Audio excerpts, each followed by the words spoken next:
Hi guys, in this section I want to show you a little bit of the administrative setup and reports as far as getting started using web conferencing. So to do with the web conferencing at Wright State, it's built into our pilot classes. So the beautiful thing is we don't have to go and ask anybody. It's all there and ready for us to use. So what you want to do is go into your pilot class, your academic class, and if you're using it for something outside of an academic class, no problem. Just go to the CTL, ask them for a blank pilot class, and you can just create web conferences out of there. So no problem. But if it's for an academic class, we go into the class and you're going to create the web conference session. Now, there's two places you can do it. You can go through communication there's two versions of Blackboard web conferencing, so just so you're not confused. The one that we're going to go with is the newer version, which is Collaborate Ultra. But I'm going to suggest you don't go through communication. It doesn't make that big of a deal. Either way, you're activating the same tool, you're going to have the same results. But the reason why I'm going to suggest you put it into content is because content is where students to go to get their stuff. They go get their syllabus, their information, and so they're in that tab a lot. And so it seems prudent to put the web conferencing in a place that students go frequently. So that's what I'm going to recommend. So to do that, I would recommend creating a module. And to do a module in content, you just come down here and click on Add a Module. And you're going to type something in, which I've already done, but you would type it in. Perhaps web conferencing or something like that. And I'm misspelling that, conferencing, and you can put it in that way. I'm not going to do it for now because I've already created it, and you can see I'm right here. Now what you can do once you do that, you can come over here and add it. And so under Add Existing Activities, you click your little down arrow and you select External Learning Tools. And the reason why you're doing that is because Blackboard is a different company than our learning management system, but the two work together or integrate very nicely. So we're going to add this external learning tool, and the one that you're looking for is Blackboard Collaborate Ultra. And oh, by the way, if you're ever searching for information like a tutorial, you need to use those three words because Blackboard is also a learning management system in addition to having web conferencing, and they call their learning management system Ultra. So if you're looking for information or tutorials on the web conferencing, you need to type in all three words, Blackboard Collaborate Ultra. So this is what we want, and we will go ahead and it adds it right here. So again, I had already previously done it, but wanted to show you how you do it. And then we will go ahead and open it up. Now you have the ability to teach out of this main room at the top. By default, it's added and you're good to go. Or if you want to come down and create sessions. Sometimes I like to create individual sessions because I like to give it a date. So that students, when it goes to save it into the archive, the name of the archive session has the right date on it. So for example, if you taught out of the main room here, every time it's saved, it would have the same name in the archive, and then it might be confusing for students to find the archive, but not so much. I mean, because it's always listed on the top and students can look for the date. So that's all good. But to be even clearer, sometimes I will like to come over here, create a session. And a lot of times when I'm doing it, I will do things like, put the week and put the time and the day and the date. So those are all things that you can do to name individual sessions if you like. Now, when you're setting it up, this guest role here, students, you want them to go in as participants, which is the student role, because you don't want them to inadvertently muck up your session. And this guest link URL over there is used for any guest speakers that you have, if students are going to access it through mobile learning. But for the most part, you want students to come in through Pilot and access it that better because it's got more robust records that way. So this URL is really more only for mobile access or guest speakers if you want them to come into the class. You can give it a start date and an end date. In this case, I just like it to have no end. It's open all the time. So keeping down here under session settings, you can come over here. I like to give students the option to download the recordings, kind of like a podcast, so they can download it without being on an internet to listen to it. And under participants, I like to give them access to be able to share audio, share video, post chat messages, and draw on the whiteboard. So you can give them privileges to do all that. If you don't want them to write on the whiteboard, take it away now. And then you can enable the students to be able to use a telephone to access it. If we have students that are coming from, where they have really bad internet, maybe they're still on 56K modem dial-up, you would probably want them to use a telephone. I don't think, anybody has that too much anymore, hopefully not, but if they have bad internet. And then the one over here that I always do select, and I do recommend that you do it too, is that moderators have the ability to supervise all private chats, because students have the ability in the chat to send private chats amongst themselves, and you don't want that to get out of hand where they're either saying something inappropriate or they're not paying attention in class. And so oftentimes I will remind students that, hey, I see that you're sending private chats. I just want everybody to know that as an instructor, I can see everything that's going on, so please keep that down to a minimum. And then you can go ahead and click on save and save that session. Now, I'm not going to do it now because I already have one set up, so I'll go back over here. Now, in the session that's already set up, I'll go in here, and I had conducted one yesterday, so this was a session we did. And if you want to get a list of your participants of who attended, you can go to the right of the session over here in this little circle that's kind of difficult to see. I'm going to click on the session options, and you give the ability to join session, edit session, view reports, delete the session, or copy the guest link. So in this case, we want to view the reports.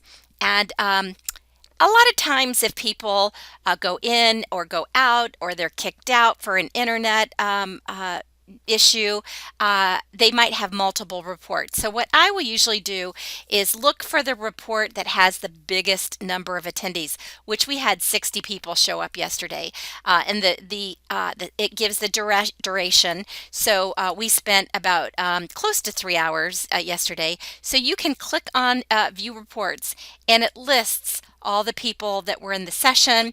It gives the when they joined, when they left, the total time there. So if you wanted to verify that your students were there for the entire time, this report gives that information.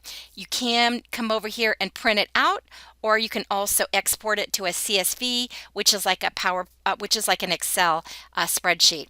So in summary, in this section, what we did was showed how to create a web conference session, and then also how to create individual sessions if you wanted to.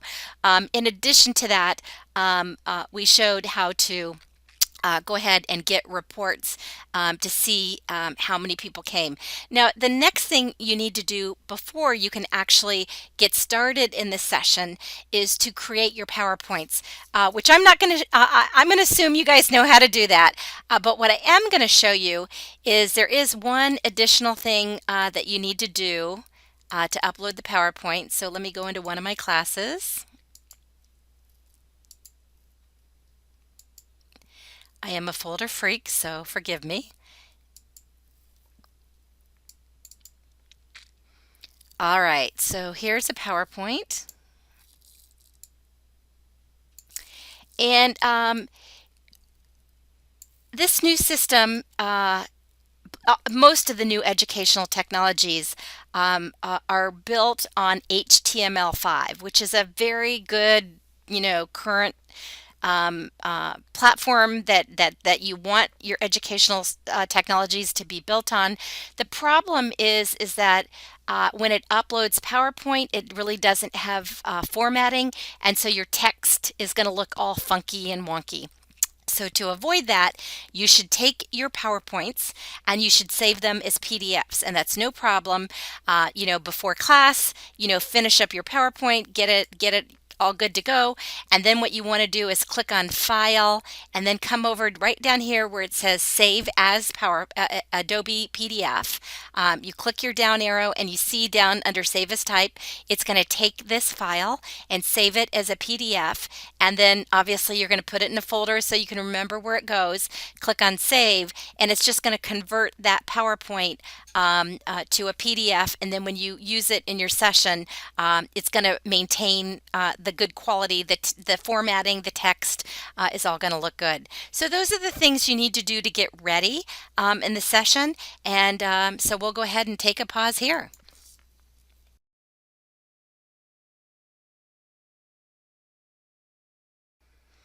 Okay, now let's go ahead and upload the slides and get our session started. So students and faculty would access it very similar. You go into your pilot class. We added it to content, as you recall. You're going to go down and select the web conferencing module or folder, whatever you named it. You open up your session, the web conference, and this is where the sessions come up. So let's go ahead and teach it out of here. And we'll go ahead and click on Join Session. It goes ahead and launches it. Now, one of the things that I'm not crazy about is that it comes up with this blank slide here, or this you kind of, it's not very intuitive, and this is what students see, and it seems to me as though they would have more instructions or easier to get started. But you have to go down to the bottom right hand corner and click on this Open Collaborate panel, and you have to tell students to do the same thing. So you and them would click there, and we're going to go ahead and get started. And all the information for instructors is under the Share Content tab. So we'll go ahead and click there, and we want to go ahead and upload files, and it comes there. Now when you want to upload files, I'm going to delete this out of here because I want to show you how to upload it. I would caution you not to click there and then go navigate to the file. That takes about 4 times longer. The better way to do it is to find a file and drag it over and drop it on that rectangle. So I will, and remember it's PDFs that we're looking for. So we're going to go ahead, and I will go ahead and upload this one. It takes a few minutes. I normally log in about 15 to 30 minutes early, and then it takes that PDF and it converts it to like whiteboard slides that will be visible on the whiteboard. And so that's why you need to do this a little bit ahead of time so that you have time for it to go ahead and convert. And then once it converts, we'll go ahead and click on Share Now, and then you have to click on the first slide, and then it begins to display on the whiteboard. And unless it's on this whiteboard over here, students will not see it. So we're good to go. Now you have it up and going, and you're ready to start your class. So once the time comes that class is supposed to start, you will click your down arrow here, and you will come over here and click on Start Recording. Now, you know that it's being recorded because you get that little message that says session is being recorded, but you can look in this upper left-hand corner, and it's very, very small, but do you see it's got that little, kind of looks like a teeny tiny icon that looks like it's a camcorder of some sort, or a video recorder, and it's got a little red indicator in it. So that's an indicator that yes, your session is being recorded. Now, how you navigate or keep advancing slides, it's fairly self-obvious. So you come down here to the bottom and you just click the arrow forward.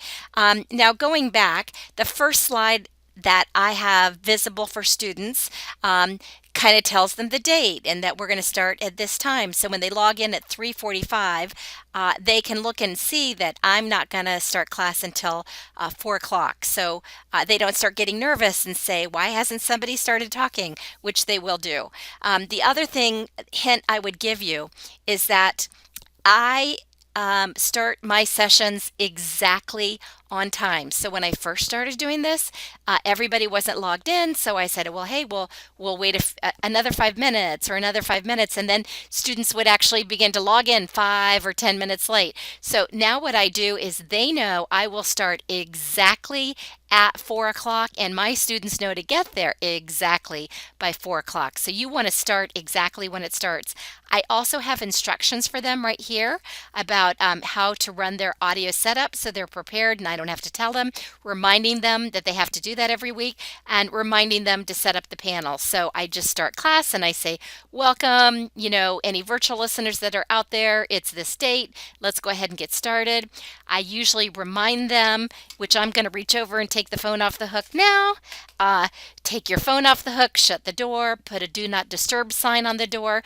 It's a good reminder for me to check my phone, and it's a good reminder for them to check their phone. And then I always start every session by taking a deep cleansing breath in and exhale out so that everybody calms down and we can kind of just enjoy the time together. I also ask them to help me to do a quality check because if you do a session and you forget to record it and those virtual students missed it, you are not going to be very happy with yourself. So I usually do this all at one time. I ask them to look in the upper left-hand corner to make sure they're seeing that little red record. I ask them to look at the top to see the words at the top of, in this particular slide, it says quality check, to make sure the slides are advanced properly on their computer. And then I also ask them to raise their hand if they can hear me. If they have all those three stipulations, then they need to go down here to the bottom and raise their hand. And I will see the little raised hands next to all the students in the class, and then I will ask them to put their hands down once all that's done, and then I no longer see it. If somebody it doesn't raise their hand, I will say to them, hey, John, I see that you didn't raise your hand. And then sometimes they'll say, oh, I'm sorry, I wasn't paying attention. Or sometimes they're having audio troubles. And if they're having trouble, I will go to the chat, which is right here, and I'll usually suggest to them, hey, log out, log back in, and that usually fixes the problem. So then I will go ahead and get started. Now, you can upload your slides and you can add your audio narration. The audio narration would be clicking this little microphone down there, and you can see that as I talk, you get it fluctuates up and down. If it's not fluctuating, you have a problem. You're going to come over here to this little wheel on the bottom right hand corner, the My Settings, and you can go through set up your camera and your microphone. So it will take you through a wizard. So right now you can click your little down arrow and change the microphone that you're opting to use. I'm using a headset right now, and I would recommend that's a good option for you, a Logitech USB headset. Yep, it's working. I don't have a camera set up right now, so I'm going to skip that, and you can too. If your students want to, they can opt to use a phone for the audio instead, and they would just click that little icon and it would take them through how to do it. So they click it and then it gives them a phone number that they would dial. Once that phone number goes through, they put in this PIN and then they listen to the web conference on their phone. Again, I'm not going to do that right now. So I will turn on my microphone again. We're good to go. And then actually, I'll turn it off just because this is a demonstration. So there are all sorts of tools that you can get your students involved and engaged in assessing their level of understanding all the way through. A good rule of thumb is to do short little mini or micro lectures, about 5 minutes, and then find ways to engage your students or require them to answer a question so that they're not bored and you're not going to lose them and they're not going to get up and go do their laundry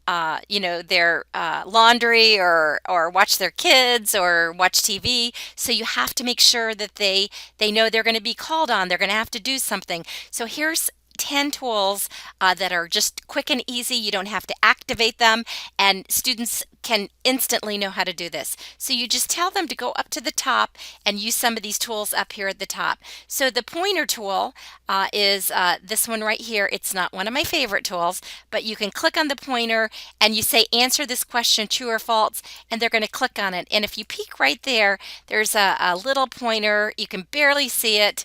Not one of my favorites, so quite honestly, I use other tools, and that's the answer to that one. You can do a circle tool with a pencil. Students like this one the best of all. This is the pencil, and when you point to it, it actually does say it, but all you have to do is say, go to the top, click on the pencil icon. You can even have students change colors, and this is nice if you want different students to use different colors. So Sam, you use orange, Sally, you use blue. So they can circle it and they just come over here and they can circle the right answer. And in a nanosecond, without just a heartbeat in your class, without taking up too much time, you can get them participating in answering. So the shapes tool happens to be my personal favorite. You can come over here to shapes. This is a good one for students and instructors. So when I have a slide and I want to highlight a portion of the slide, so if I want to highlight, hey, this is a question, I can come over and highlight that word or that portion of the slide that brings their attention to it. Or students can use the shapes, and again, you can also do colors, and they can highlight and answer very quickly. So if you want to get some feedback, so these are ways to continually assess their knowledge and level of understanding. There's a written response with the text tool, so they just click on the text tool and they can click on the slide and just start typing in the answer is true. So you can get them to type on the screen. There is erase right here, so you can clear that out if you want to. So another way that you could get them involved. Again, they can pick colors if you want students to have different tools. There is polling built into it. So again, all the tools that an instructor uses comes on this tab under share content. So to always go back there and then you look for it. There it is, polling, and we want multiple choice. Now you do have the option to type in a question here and type in the answers there, but I would never do that during class. It's too time consuming. So what I suggest that you do is when you design your PowerPoint slides, always put the question on the slide itself. So I'll go ahead and put the question here and then put your answers on the slide too, and then launch a blank polling slide. Just click on start and it pops up and the students know how to answer it, so they can answer. One thing about this polling system, it doesn't answer in A, B, C, D. It's always 1, 2, 3. So when you number your answers, make sure they're 1, 2, 3, 4, so it's easier for students to know which one to answer. And you can lock the poll there or unlock it, and that's another good way to get information. Text chat tool is a great one. This is the way that students prefer to interact with you. So if you want them to answer, is this true or false? Perhaps they can just type it in here and the answer shows up there. Sometimes what I'll do is if I don't want them to social loaf off of each other so that they cheat and see what everybody else wrote before they answer, you can say, okay, type in the answer, do not hit enter, and you have to say that a lot. You're going to type the answer in and I don't want you to hit enter. Hold off on that, hold off until I tell you. Okay, and then when you give them a second or two to get all their answers in, all right, everybody hit enter, and then the answers start popping up. That's another way. Students will use that text tool as you're giving your presentation. So instead of interrupting you, they will type questions in here, and you'll see questions pop up as you're giving a presentation. And in the beginning, that was overwhelming for me to have my PowerPoints and to be advancing my PowerPoints and try to talk. So I would say, guys, I am so new at this. I don't have the ability to answer questions. So what I'm going to do is every 10 minutes I will pause and I will go back and answer the questions then. But after you do this 3 or 4 times, believe me, you're going to get to the point where you're able to do all of the above. You're able to talk, type, and then just fluently answer that question. And then just remind students that, sometimes if you get on a roll, you might inadvertently miss a question, and then have them, type it again. So just they're fine with that. So that's another way that you can get feedback. You can get voice response answers. So if it's going to be a longer one and you don't want to take too much time for them to, spend 3 minutes typing in the answer, a lot of times I'll just say to the student, hey, just click on the microphone, type it in. The students, only about 6 can talk at a time. So I have them unclick their microphones, put their hand up when they want to answer a question, and then, use the microphone, answer it, and unclick the microphone, because you don't want to be getting any sounds in the background. It gets to be too noisy. You don't want to hear dogs barking or students inadvertently saying something inappropriate. So only have them click the microphone, say what they want to say, and then remind them to unclick the microphone. So that's another way to get them to provide feedback. You can, again, raise their hand. So a lot of times I will say, all right, who agrees with that? And then people put their hands up.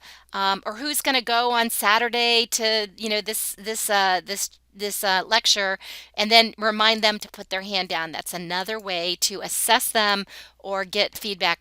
There are 2 ways to get emoticons. I'm not a emoticon person, but students like it. So over here in the text chat, you can click your little down arrow, and there are like all sorts of different emoticons that students can pick and share their feelings or whatever they want. Some I have no clue, but if you wanted to send, I think that's a cow, you can send a cow.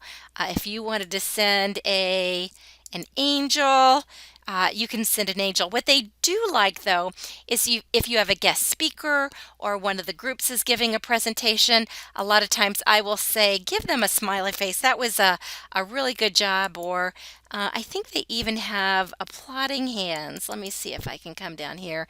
That's always one I see a lot. Yeah, here's the hands. Is this applauding? Or thumb up. I see them do thumb up all the time. See, they're much quicker at this than me. You can see why I am not an emoticon person. But, I'll say give them some applause or thumb up, and they will put it in. And I think you can eat those little, you can type in the little signals or the keystrokes if you know them, which a lot of students do, and those work too.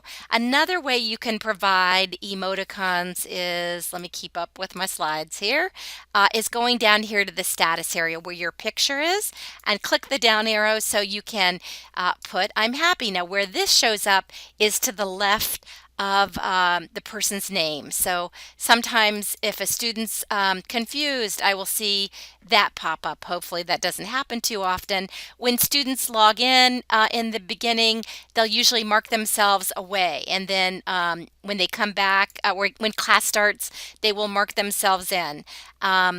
If they have to go to the bathroom, sometimes they will mark themselves out so that they know, I know not to call on them. So those are some different ways to provide information. So 10 ways. So, this section is, remember, it's going to be PDF slides. Save it to PDFs. You're going to upload your slides. You can go forward and backward with the arrows, and you can use these tools to ask students to continually provide feedback so that they're not passively listening for 2 to 3 hours doing nothing. This keeps them engaged. They're having to, you can have all students go to the text chat, type in an answer. So you can, with very little effort and very, very quick, so that it doesn't take much time, have them answer and measure how they're understanding what's going on. So that's the section, and we'll go ahead and take a pause here.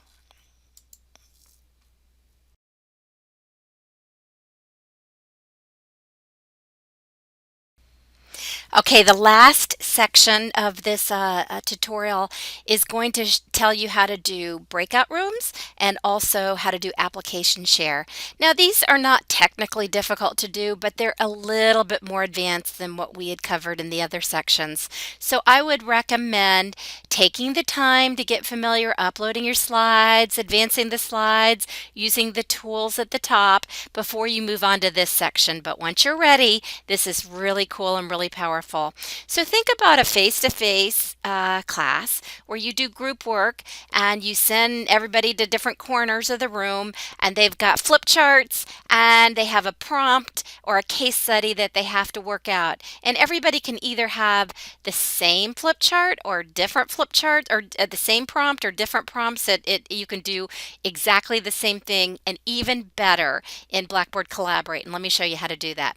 So coming over here, remember any of the tools that the instructor uses is always on this same tab, this Share Content tab. So we're going to go there. Now you can't do breakout rooms unless you have at least, I think, 4 students in the room. So you can see right here, I put in fake students to make this work for you. So I just and this is a good trick, by the way.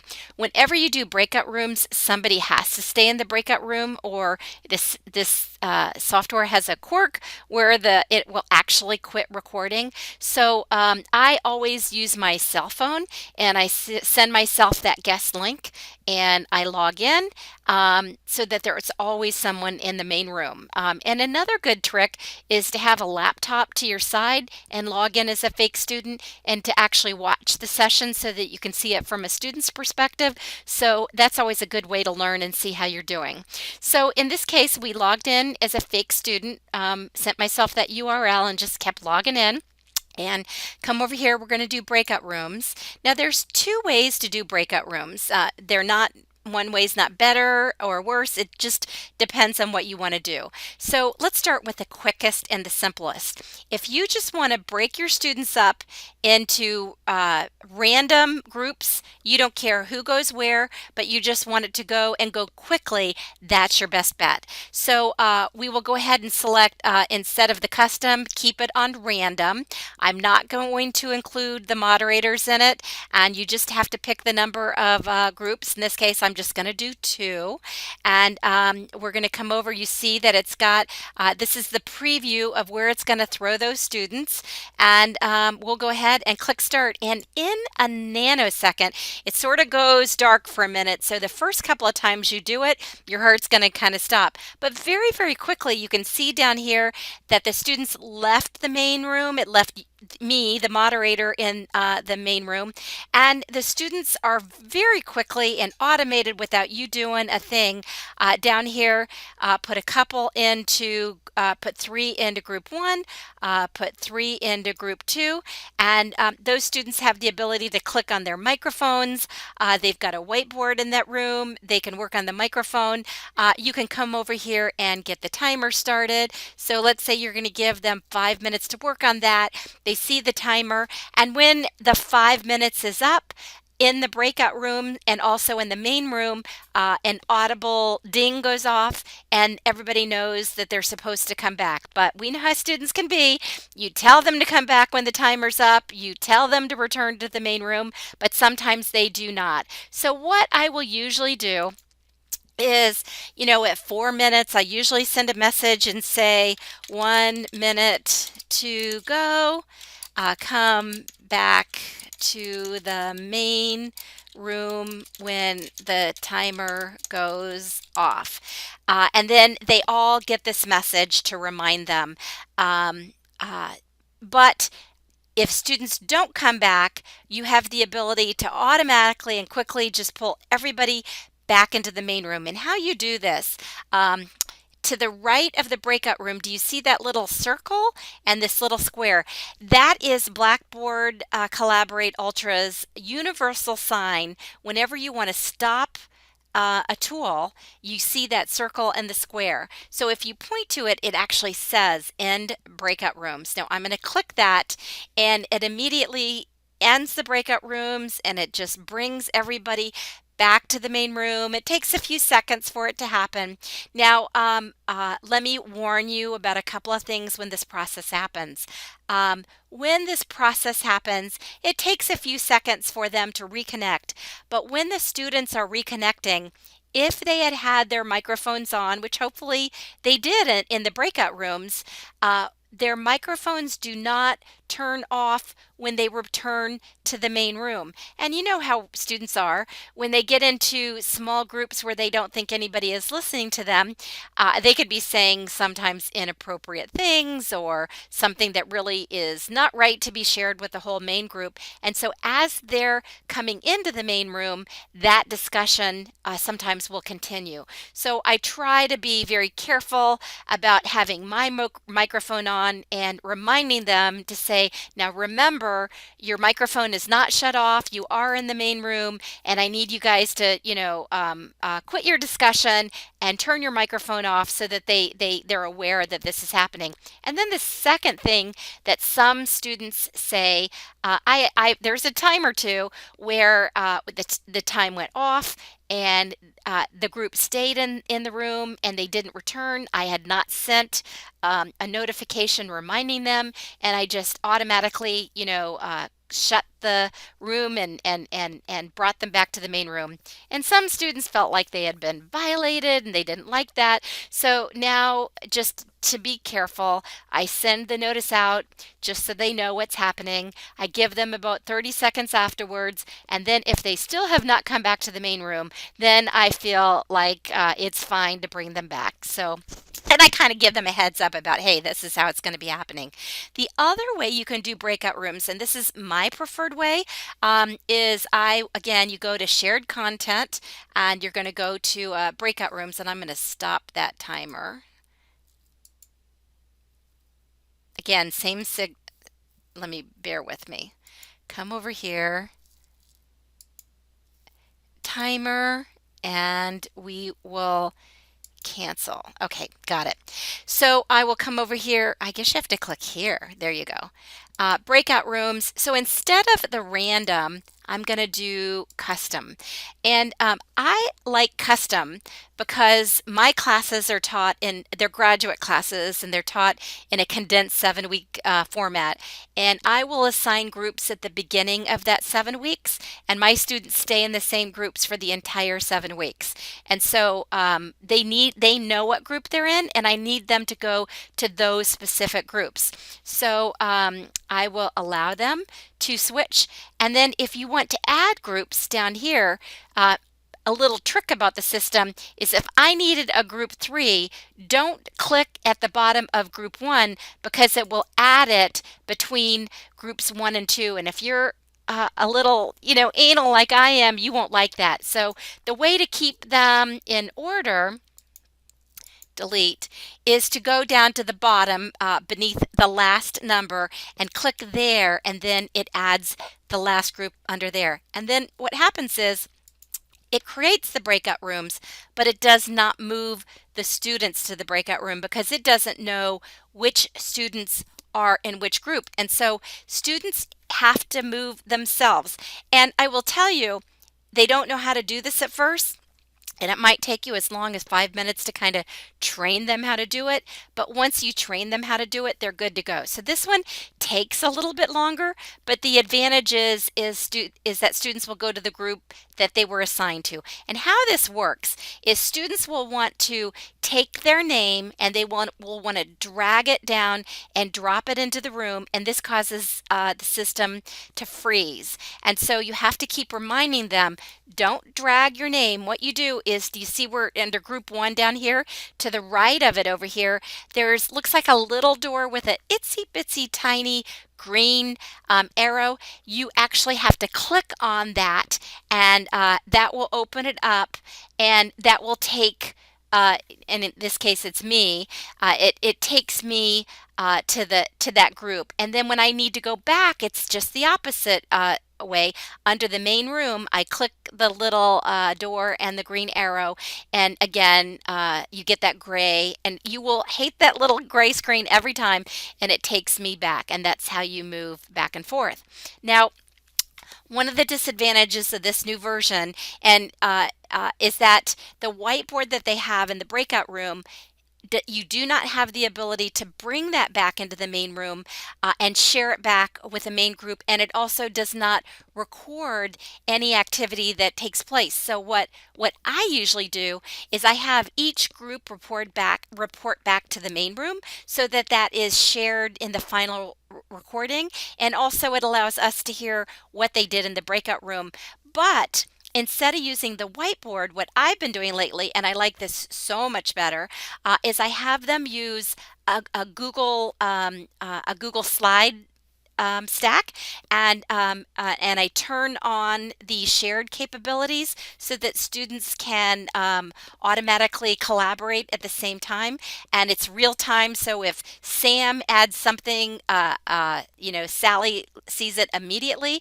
And believe me, students use Google and they know how to use it, and even if they don't, it's incredibly easy. So here's how it works. Here's a tab where I have my Google. So you just go to google.com and you create an account, and you're going to come over here and you can click on new, and you can come over here and do Google Slides, and it's just like PowerPoint. You can create it. Now you need to change the properties so that students have the ability to share that slide, and that's incredibly easy to do. You just go ahead and we can go ahead and open it right here, and you go up and click on share, and by default these are usually private, so it's going to be off. So you need to go up, and anybody with this link can edit, so that all the students have the ability to edit at the same time. Now I usually like to go under advanced and do it here. So you're going to click on change and change it to it will be, I think, off is the default to on. Anyone can use it, and then you have to come over here under access. Instead of just viewing it, you need to change it to can edit, and then you click on save. Now click on done down here. A trick is that I would recommend going back in and checking one more time, because I have had a time or two where I know I did it right and it didn't save properly. So what I do is I go back into share and I just verify anyone on the internet can find and edit that. Then you know you're good to go. So I'm good to go. Now the second thing you need is you need that URL. So in this case, what I have prepared is I have one slide for group one, and I usually make it a little bit more fancy than this. And I'll probably have the prompt written at the top of the slide, and then a big blank space for them to put their work down there or add any images that they want to do, something for group three. And ultimately, these are the slides we will be sharing back in the main room. So for them to work on it, you need to have a URL link. So we're going to copy the link. I'm going to right click and copy, and then I will go back to my web conference room. And how I do this is I just have the tabs at the top here open, so I can toggle back and forth very quickly. And if you don't have two computer monitors, I would recommend getting them, because I have usually one open on my left monitor and I have my Google Slides open on the right monitor, and it makes it really nice, because then I can see what the students, I see real time what they're doing, and I see their writing and I see they're participating. I know exactly if they're not making progress or if they're off track. Sometimes I'll pop into that room and I'll have to get them back on track. So it really allows me to see what's going on. So I'll go back before the breakout room happens. What I will usually do is go to the text chat, and I will type in the URL, and I'll say, here is the link to the URL, and they will go ahead and click on that and it opens. And by the way, this URL works for virtual students that are not live in the session. And I'll say, hey, for virtual students that are watching this at a later date and you're watching this recording, I want you guys to click on the Google Slides, and I want you guys to go into Google, and I have a slide dedicated just for the virtual students. I might have 5 or 6, because that's usually how many miss the live sessions. And I want you guys to find a blank slide, and I want you to complete the activity that's on your slide. So it keeps the virtual students, and then I have them reflect on that activity when they write up their missed class summary. So they go into their breakout rooms, they can turn on their microphones, they work on their Google Slides, and then they come back. And then we need to share. We need to share back in the main room. And how we do that, again, you click on this same tab, and everybody's back in the main room. And so what I do then is I will click on Share Application, and I'm going to go ahead and do Share Screen Too. We'll share and come back over here, and then you can just select this, and this is the portion that is shared in that Blackboard Collaborate. So it's difficult for me to show because I have only one screen, and I'm doing the application share. So in summary, what we did in this section was we did the breakout rooms. You've got the two different ways to do it, where you can do the custom or you can do the automatic, and then you can do the application share. Now the application share works for so many different things, like if I want to demonstrate a website or demonstrate a form that I want them to fill, I will just put application share, and I will put whatever I want them to see on the right, on the different monitor, and then I can do a demonstration for them on Camtasia or an educational software or whatever it is I want to show them someplace else. So we did the application share, breakout rooms, and that's what we did in this section. So the last thing I wanted to show you is I have created, we talked about doing a learning community. So I have created in Pilot in the spring session a web conferencing pilot learning community, and that's right here. And in this, I am going to add information. For example, under content, I have information here. And here's web conference resources. So I've got a link to Blackboard Collaborate technical support. I've got a link to Blackboard Collaborate tutorials for the moderator and Blackboard Collaborate tutorials for students. And then if you would like to request a new pilot shell for your, so that you can do web conferences out of there, here's a place to request a new shell. The other thing I have in here is I have, anytime I get questions or, somebody asks me, I'm going to add it to this page. So here's information about hardware and software. Use Google and a USB headset. I would recommend the Logitech 540. Here's the instructions that I send out to my students about how to set up their Blackboard Collaborate. This is completely optional. You can use this or not use it if it's just helpful to you. Here's some of the slides I have at the beginning of my sessions. I remind them to get their computer up and going. I remind them to remove any distractions. I have them take a deep breath, and I ask them to do a quality check. Here's directions about how to set up panels in Blackboard Ultra. Here's directions about how to find, and I have to send this to students, about how to find the web conference archived recording. It's not terribly easy. I'll show you that before we get out of here. And here's some instructions I would recommend about how to design your slides to make sure that it's not those old-fashioned bullet points, that you have lots of images and graphics. So where you find the recordings for these sessions is if you're in Pilot in your class, and you come over here to content, you go into the web conferencing, and you open up the session. In the upper left-hand corner, there's this teeny tiny little icon that says menu. It's kind of difficult for you and your students. This is where they would find it. So you click on it, and then right there it says recordings. I think they should just have that open all the time. But this is where the recordings are. So it gives it a name, and you can see that's why I like to do the individual sessions, because in the name it's got week 1, it's got the date, and it does have the date over here, and it does do the duration. Now you can come over here and edit the name and add something to the end of it if you want, but if you don't want to have to do that additional work, that's why I take the time to do separate sections and name them for it. So that's it. I hope you enjoyed it, and it's a lot of information, but it builds a lot of community, and I think that you will enjoy it too. But that's it. Thanks, guys. Bye.